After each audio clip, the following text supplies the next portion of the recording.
Hello and welcome to my channel. In this guide I'll share with you what class to pick for an efficient start based on starter sets from Haedrig's gift and how well they perform in the latest patch. This is my personal list of the best classes to start the next season in Diablo 3. This video is not intended for endgame progression and it only covers the beginning of season 32. If you want me to create more content about Diablo 3, please leave a like and subscribe. I don't earn anything from my channel and I don't have much spare time to edit the footage. Thank you. Season 32, the Ethereal Memory is bringing back 21 unique weapons that first appeared in the Season 24. This theme is going to shake the meta significantly as these weapons open more room for experiments and can push your build even further. Aside of that, same as before, you will have the access to Altar of Rites from Tristram and Portals of Enmity straight from level 1. And now it's time to take a look at the actual list.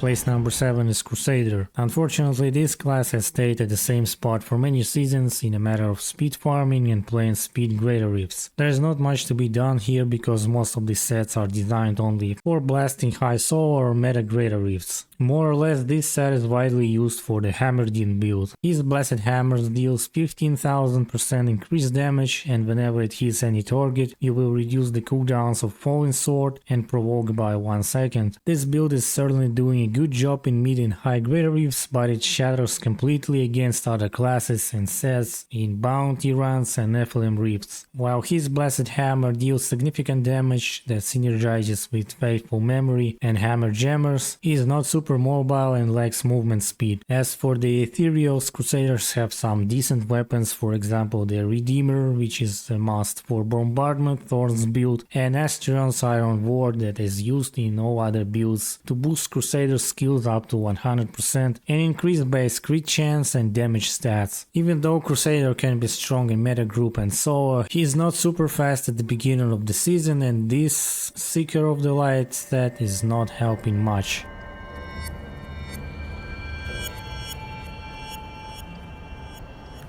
In the 6th place we have Witch Doctor with Spirit of Arakir set as a reward from Haedrig's gift. Arakir is slightly better than Crusader in all of the activities, speed farming and pushing greater rifts, but there are still some issues that can drastically affect your performance and in-game goals. Witch Doctors can utilize many different abilities to maximize speed, such as Spirit Walk, Hacks, plus Manajuma Sway and the passive skill Fierce Loyalty, but unfortunately this set still lacks the ability to deal instant damage, and the range of these skills is limited. Arakir is tied to a periodic damage just like Jade Harvester with applicable spells like Locust Swarm or Haunt. These are essential to maximizing your damage with the Ring of Emptiness, but as you might guess, you lose your precious mobility. Getting close to an enemy could be a problem too, as this set doesn't give you many toughness bonuses early on. Playing without Guardian's Jeopardy, craftable set pieces or Spirit Harvester knife would be a suicide. I would say this set definitely has some flaws, but if your main goal is solo pushing, then you can try Arakir and switch it later to something like Helltooth or Mandonogu. If you combine ethereals such as Kidbin or Ghost Flame, Witch Doctor can be decent for farming and pushing.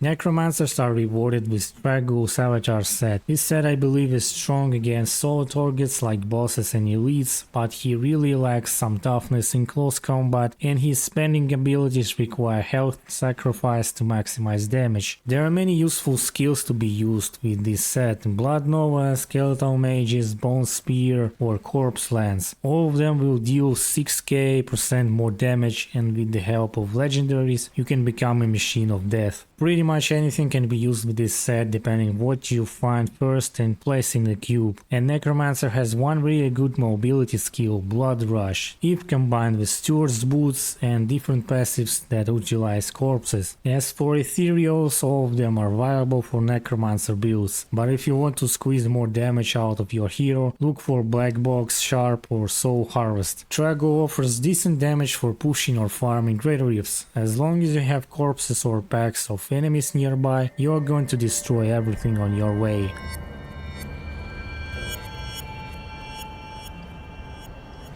Rank 4 in my list is Wizard with Firzj Amazing Arcana. This set can offer high mobility and damage if utilized properly. His only one huge drawback would be Archon ability, which takes some time to recharge, so Wizard can be vulnerable while he's outside of that form. You might also face some difficulties in finding Swami, Fazua and Chantodo set, which are perfect for this starter set. Vir performs quite well in Rifts and Greater Rifts, as long as you have enough cooldown reduction rolled on your gear, in Geom or Zodiac Ring, you can basically farm any activities with it. Actually, there is one more disadvantage this set has. Since it's essential to use Chantodo with Archon for Wave of Destruction, you won't be able to equip any of the ethereal weapons. I would say that Vir is a decent choice to start your next adventure, play some Greater Rifts, unlock primals, get more Paragon points and switch to other sets like Taurasha or Firebird.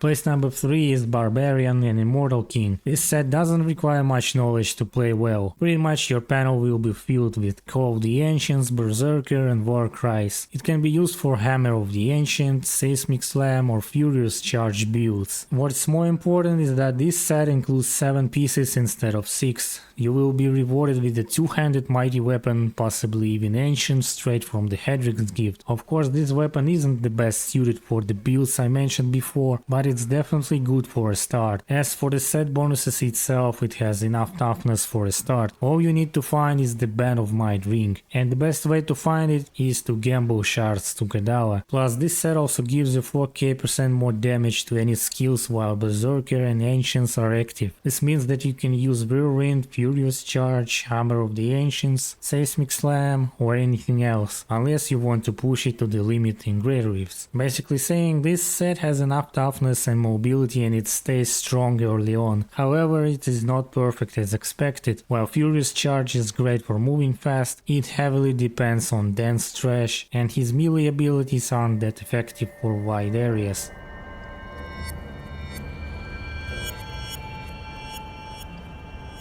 Moving next to place number 2, Monk. This might be quite controversial to some of you, but I believe Uliana's stratagem is quite strong and efficient in most of the activities. The 7-sided strike can deal tremendous damage to solo targets like bosses, or explode dense packs of enemies with the explosive palm. Thanks to the ethereals, Uliana can become even faster and deadlier. You might obviously say that this set isn't the best for speed farming, and you will be right, but that's what we have from Haedrig's gift. So the faster we are, the higher the paragon and more materials we'll have, right? So we can improve its performance by adding Ingeom. This legendary will reduce your cooldown for 7-sided strike and dashing strike whenever you kill an elite. Even if you are unfamiliar with this set, it doesn't require much knowledge to play. Simply hit some enemies to attach the palm and then hit the sided strike to go things boom. If you still feel uncomfortable with Uliana, I would recommend you to switch to Ina's set with Mystic Ally or any build with Wave of Light for an efficient farm.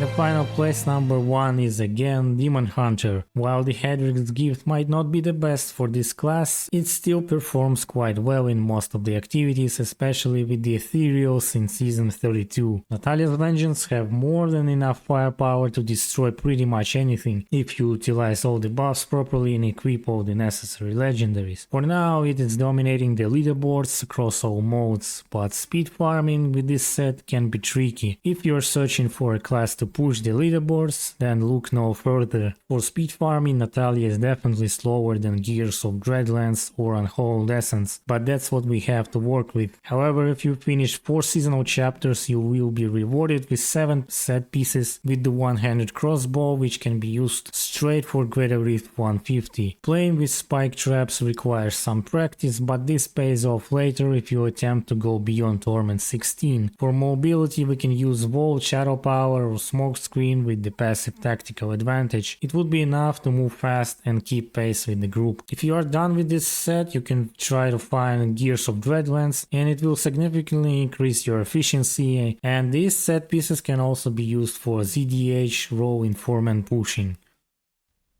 And now to sum up the video. Ethereals can drastically boost your character and give you more options to reach higher greater rifts. If you previously missed this theme, then it's going to be a perfect time to unlock 21 new transmogs, which can be applied on non-season 2. And if your initial plan is to finish the seasonal journey, then you will find no issues in completing most of the conquests. Divinity can be done simply by playing greater rifts. Curses would require players to find a certain spawn tile with the cursed chest. The best spot is located in the Path of the Drowned, Act 5. For this conquest I have a video guide on my channel, feel free to check it out. For more advanced players, here you have two more conquests, Years of War and Boss Mode. Years of War requires you to clear Greater Rift 55 with 6 different sets. This means that you'll need to create at least one more character of different class, since each of them has only 5 unique sets. Find all the gear, set your skills and clear it. If you want to challenge yourself, then go for it, but I would personally move to a different conquest like Boss Mode. Boss Mode requires you to kill all the enemies except Vidian within 20 minutes on Torment 10 or higher. Sounds simple, but the main issue would be the map pattern. If you are playing alone, this might take a few attempts, but one more player would solve this issue 100%. And you can also check my video guide for this conquest. That is all for today. I hope you liked this video and the information was useful. Please consider subscribing and hit that like button. Thank you for watching and listening. Have a nice day and stay safe.